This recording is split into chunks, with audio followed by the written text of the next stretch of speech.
എന്നെക്കാളും മുമ്പ് ആൾക്ക് അപ്ഡേറ്റ്സ് കിട്ടും എന്റെ. പിന്നെ അപ്പം ഞാൻ എടുത്തു നോക്കിയപ്പോ എനിക്ക് ഒരുപാട് മെസ്സേജ് അയച്ചിട്ടുണ്ട്. അത് അയച്ചേക്കുന്നത് ഭയങ്കര ചീസി, ഭയങ്കര ക്രിഞ്ചി സാധനങ്ങളാ. പിന്നെ എന്താ I remember about you, I hug the pillow എന്നൊക്കെ പറഞ്ഞിട്ട് എന്തൊക്കെയാ എനിക്ക് ഭയങ്കര ക്രിഞ്ചാത്. ഓ സോറി ബേബി, ഭയങ്കര വിയേർഡാണ്. അപ്പൊ ഞാൻ ആലോചിക്കാ, എന്റെ നോർമൽ ലൈഫിലാണ് വെറുതെ എന്റെ പുറകെ നടന്നപ്പോൾ ഇത്രയും ഡയലോഗ് അടിച്ച് ഞാൻ ഓട്ടിക്കും. ഞാൻ എനിക്ക് ഇഷ്ടമല്ല ഇങ്ങനത്തെയൊക്കെ പറയുന്നത്. യു ആർ മൈ വൈഫി എന്നൊക്കെ പറഞ്ഞു,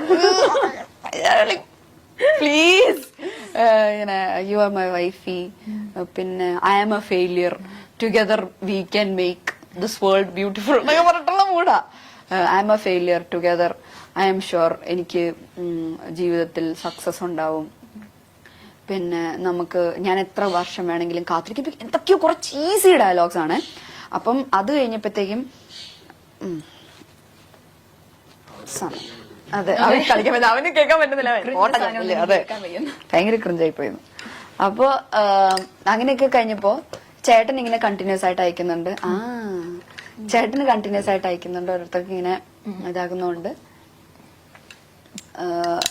അമ്മയുടെ ഫോണിലേക്ക് മെസ്സേജ്. അത് കോമഡി എന്ന് വെച്ച് കഴിഞ്ഞാൽ എന്റെ അമ്മയ്ക്ക് 2 ബ്യൂട്ടി സലൂൺസ് ഉണ്ട്. അപ്പം ഒരെണ്ണം നമ്മുടെ നാട്ടിൽ തന്നെ, ഒരെണ്ണം നമ്മുടെ വീടിന്റെ അവിടെ, അതായത് നമ്മുടെ മാരരി ബീച്ച് റിസോർട്ടിന്റെ അവിടെ, പിന്നെ ഒരെണ്ണം കണിച്ചുളങ്ങര എന്ന് പറഞ്ഞിട്ട് വേറെ സ്ഥലത്ത്, അതിന്റെ അടുത്ത് തന്നെ. അപ്പൊ ഈ കണിച്ചുളങ്ങര തുടങ്ങിയ പാർലറിന്റെ അടുത്ത് ഈ ആളുടെ ഏതോ ഒരു കസിനോ റിലേറ്റീവ് ആരും ഉണ്ട്. എങ്ങനെയോ പരിചയമുണ്ട്, റിലേറ്റീവ് ആണോ കസിൻ എന്താണെന്നൊന്നും എനിക്കറിയില്ല, എങ്ങനെയോ പരിചയമുണ്ട്. അവിടുന്ന് അമ്മയുടെ പാർലറിന്റെ അഡ്രസ് എടുത്തിട്ട്, ഫോൺ നമ്പർ ഉണ്ട് അവിടെ, ഫോൺ നമ്പർ എടുത്തിട്ട് അമ്മയുടെ ഫോണിലേക്ക് ടെക്സ്റ്റ് മെസ്സേജ് അയക്കാൻ തുടങ്ങി. മീനുനെ വിഷമിപ്പിക്കരുത് എന്നൊക്കെ പറഞ്ഞിട്ട് എന്റെ ചേട്ടൻ ഞങ്ങൾ അതെ വിഷമിപ്പിക്കരുത്. അപ്പൊ ചേട്ടൻ പറഞ്ഞു ഞങ്ങൾ എപ്പോഴാണ് നിന്നെ വിഷമിപ്പിക്കരുത്, ഞാൻ എത്ര വർഷം വേണമെങ്കിലും നിനക്ക് വേണ്ടി കാത്തിരിക്കാം എന്നൊക്കെ പറഞ്ഞിട്ട് ആ മൂഡ്. അപ്പൊ ഒരു ദിവസം ഇതിങ്ങനെ അയച്ചയച്ച് ലാസ്റ്റ് ആള് ഗിഫ്റ്റ് ഒക്കെ അയക്കാൻ തുടങ്ങി വീട്ടിലോട്ട്. പാർലറിന്റെ അഡ്രസ് അറിയാവുന്നത്, പാർലറിലേക്ക് ഗിഫ്റ്റ് അയക്കാൻ തുടങ്ങി. പിന്നെ എന്തൊക്കെയോ വെച്ചിട്ടുണ്ട്. പിന്നെ വാലന്റൈൻസ് ഡേയുടെ അന്ന് അയച്ചു ഒരു കത്ത്. എന്താ അയ്യോ ആ വാചകം എന്തായിരുന്നു? കവിത വരുന്നില്ല, കവിത വരുന്നില്ല, ഇഷ്ടമാണ് എന്നെന്നും, സ്വന്തം പേര്, അങ്ങനെ വെച്ചിട്ടുണ്ട്.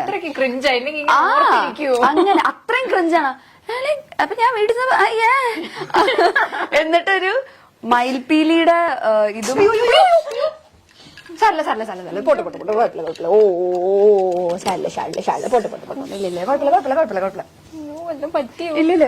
അതെ ചാടിയതാ. സാരല്ല പോട്ടെ. ഇല്ലില്ല ഞാൻ ഇറക്കാൻ നോക്കിയ വഴി അതാ ചാടിയതാ. സാരല്ല പോട്ടെ. ഓ ചാടിയില്ല, ഞങ്ങള് ചാടിയില്ല, ഞങ്ങള് കുഴപ്പമില്ല പേടിച്ചു പോയി. പക്ഷെ നല്ല സാരല്ല, പേടിച്ചുപോയി. അതെ അവനെ എത്ര ഉണ്ടെന്ന് കുറച്ച് ചാടിയതാ. ഇല്ല കുഴപ്പമൊന്നും പറ്റില്ല, എന്താ കരഞ്ഞാനെ, ഇതൊന്നും ഞങ്ങക്ക് പുത്തിരിയല്ല.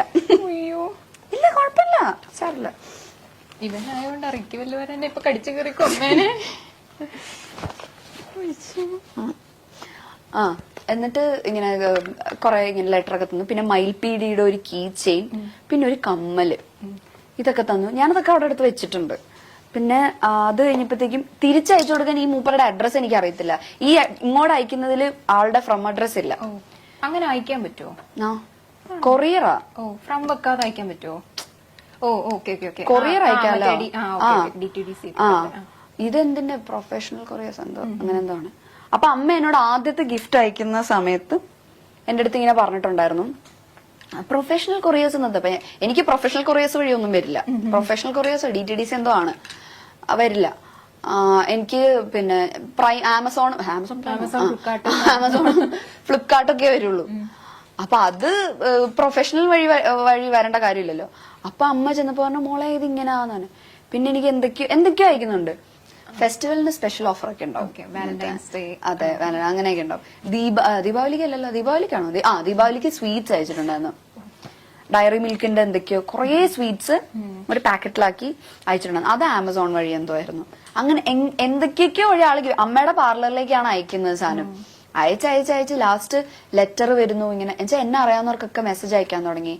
അപ്പൊ സംഭവം കുറച്ച് എക്സ്ട്രീം ആയി ലാസ്റ്റ് ഈ കുട്ടിയുടെ അമ്മ എന്റെ അമ്മേനെ വിളിച്ചു.